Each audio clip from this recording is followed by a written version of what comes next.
রসুল বলছে তোমার এই বোঝাগুলি আমারে দাও। কোথায় যাবা? অমুক এলাকায়। চললেন বুড়ির সাথে, সেই জায়গা পর্যন্ত পৌঁছে তারপরে নামিয়ে দিলেন। বুড়ি বলল কিছু পয়সা নাও। তিনি বললেন না, পয়সা নেব না। বুড়ি বলল পয়সা নিবা না? তুমি কে? তুমি যে আমার মাল নিয়ে কেটে পড়ো না, এই তো আমার কপাল। এই দেশে মানুষ মানুষের উপকার করে বিনা পয়সায়, তুমি কে?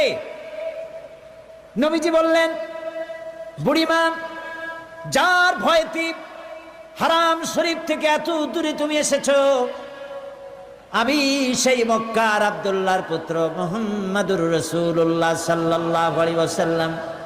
বুড়ি বলে, আরে তোমার বিরুদ্ধে কাফের বেঈমানেরা নেতারা এমন বাজে কথা বলেছে, কত বাজে কথা তোমার সম্পর্কে বলেছে।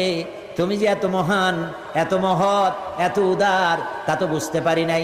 আমি আর কাফেরে থাকতে চাই না, আমারে মুসলমান বানা।